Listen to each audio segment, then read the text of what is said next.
Very good evening, class 12th. I am back to help you out. I hope कि आपका physics का paper अच्छा हुआ होगा, तो केमिस्ट्री के लिए गियर अप हो जाते हैं। और अगर थोड़ा अच्छा नहीं भी हुआ है तो let us forget the past and try to create the future. आगे के लिए सोचें और केमिस्ट्री को सुधार लें ताकि कवर अप हो जाएगा। तो केमिस्ट्री के लिए माय सजेशन, सिलेबस को 3 पार्ट्स में डिवाइड कर लो। 10 चैप्टर्स का सिलेबस है, रफली 7 मार्क्स पर चैप्टर है। उसको 3 पार्ट्स में डिवाइड कर लो। आपको टफ कौन से चैप्टर लगते हैं, मॉडरेट चैप्टर्स और इजी चैप्टर्स। एक बार डिवीजन क्लियर हो जाएगा उसके बाद प्रोसीड करना है। दूसरी इंपॉर्टेंट बात, प्लीज़ ओनली एनसीईआरटी, पर एनसीईआरटी बिल्कुल ढंग से करनी है। अंदर वाले क्वेश्चंस, सॉल्व्ड क्वेश्चंस भी और एक्सरसाइज क्वेश्चंस भी। एवरी चैप्टर का पूरा पोर्शन एनसीईआरटी 100% करना है और कोई और बुक नहीं करेंगे आप। अब उसके सिवा मैंने जो डिवाइड किया है, आपके पास टोटल ऑफ 5.5 डेज है। 5.5 डेज में से हम 3.5 डेज में एक बार सिलेबस को कंप्लीट करेंगे। फिर हाफ अ डे में प्रीवियस ईयर्स क्वेश्चन पेपर्स में से आप एमसीक्यूज, रीजन असर्शन और केस स्टडी देख लीजिएगा। बाकी देखने की ज़रूरत नहीं है। और बाकी बचा 1.5 डे जिसमें भी आप सेकेंड रिविजन करेंगे। अग्रीड? सो आज फ्राइडे है, दैट इज 21st। आज के लिए try to start by 6:30 and study till 11।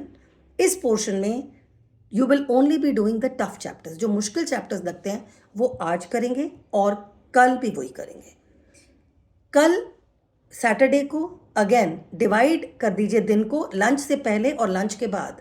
Lunch से पहले भी जो आपको टफ चैप्टर्स लगते हैं वो करिएगा, लंच के बाद भी जो टफ चैप्टर्स लगते हैं वो करिएगा। लेकिन अगर आपको लगता है कि आप सैचुरेट हो रहे हैं तो लंच के बाद मॉडरेट चैप्टर्स कर लीजिएगा, क्योंकि लंच के बाद थोड़ा दिमाग उतना ज़्यादा अब्जॉर्बिंग नहीं होता है, तो आपको थोड़ा कम समझ में आता है। तो लंच के बाद आई नॉर्मली एडवाइस कि आप इजी या फिर मॉडरेट चैप्टर्स कर लीजिए।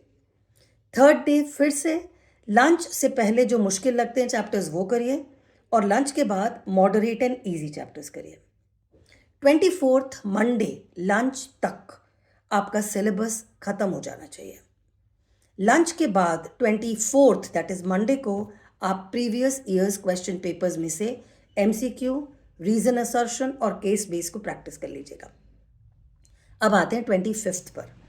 25th को आपके पास जो टाइम है वो है आपका रिवीजन का टाइम, सेकेंड रिवीजन। तो जो आपके मुश्किल पोर्शंस हैं उसको थोड़ा ध्यान से कर लीजिएगा। और 26th को भी आपको रिवीजन ही करना है।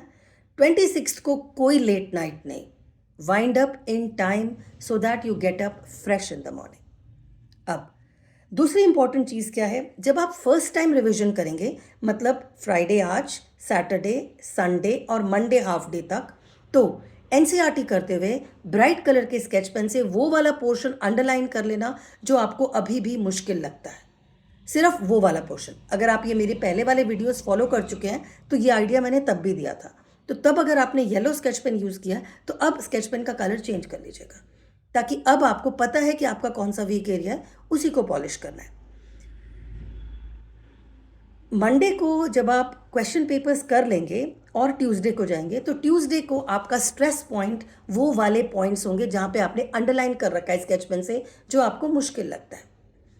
प्लस सेकेंड रिवीजन करते हुए यानी ट्यूसडे और वेंसडे को 2 पेजेस वाला शीट अपने हाथ में रखिएगा और उसमें वो चीज़ें जॉट डाउन करना जो आपको अभी भी भूल रही हैं सेकेंड रिवीजन टाइम पे भी। विच मीन्स 26th नाइट तक आपके पास सिर्फ 2 पेज होंगे जिनमें आपने वो चीज़ें नोट कर ली हैं जो आपको भूलती हैं। तो वो अर्ली मॉर्निंग सुबह 27th को जब आप एग्जामिनेशन के लिए जाएंगे, आप सेंटर करीब करीब 9 o'clock पहुंच जाते होंगे, क्योंकि 9:30 से एंट्री शुरू हो जाती है। तो सुबह आपके पास 7 to 8 वो 1 घंटा और होगा, 8:30 तक। 7 to 8:30 में वो 2 पेजेस जो आपने बनाए हैं ना, वो रन थ्रू कर लेना एंड उनको फाड़ के फेंक देना। एग्जामिनेशन सेंटर में मत लेके जाना उनको, ठीक है? तो अब फिज़िक्स को भूलते हैं, केमिस्ट्री को स्टार्ट करिए, टफ चैप्टर से स्टार्ट करिए। आज टफ चैप्टर्स करना है। सैटरडे, संडे, मंडे लंच तक सिलेबस फर्स्ट टाइम ओवर होगा, जिसमें आप एनसीईआरटी में ब्राइट कलर स्केच पेन से वो एरियाज मार्क कर लेंगे जो आपके वीक है। मंडे हाफ डे में क्वेश्चन पेपर्स आप देखना चाहें तो आप देख लीजिएगा। ट्यूसडे और वेंसडे को फिर से आप रिवीजन करेंगे। जब सेकेंड रिवीजन करेंगे तो 2 पेज शीट बनाएंगे, ताकि 27th मॉर्निंग को वो 2 पेज शीट को गो थ्रू करके आप एग्जाम सेंटर में जा पाए। Am I clear? इसके बाद मैं एक और वीडियो पोस्ट करूंगी ऑन 26 शाम तक कर दूंगी, how to attempt the paper. मतलब वो 3 घंटे में जब आप बोर्ड का एग्जाम देंगे तब आपको कैसे हैंडल करना है, वो वीडियो मैं 26 को अपलोड करूंगी। अभी के लिए please forget physics, start chemistry, open the NCERT and do NCERT line by line, word by word, 100%। Paper NCERT में से ही आता है। अगर पेपर थोड़ा बहुत टेढ़ा करना है तो न्यूमेरिकल में ही तो करेंगे, विच मीन्स चैप्टर 1, 2, 3। तो 1, 2, 3 में से न्यूमेरिकल थोड़ा टेढ़ा अगर हो तो आपको करने आना चाहिए। उसके लिए इन टेक्स्ट और सॉल्व्ड वाले सारे क्वेश्चंस एनसीईआरटी के करे हुए होने चाहिए।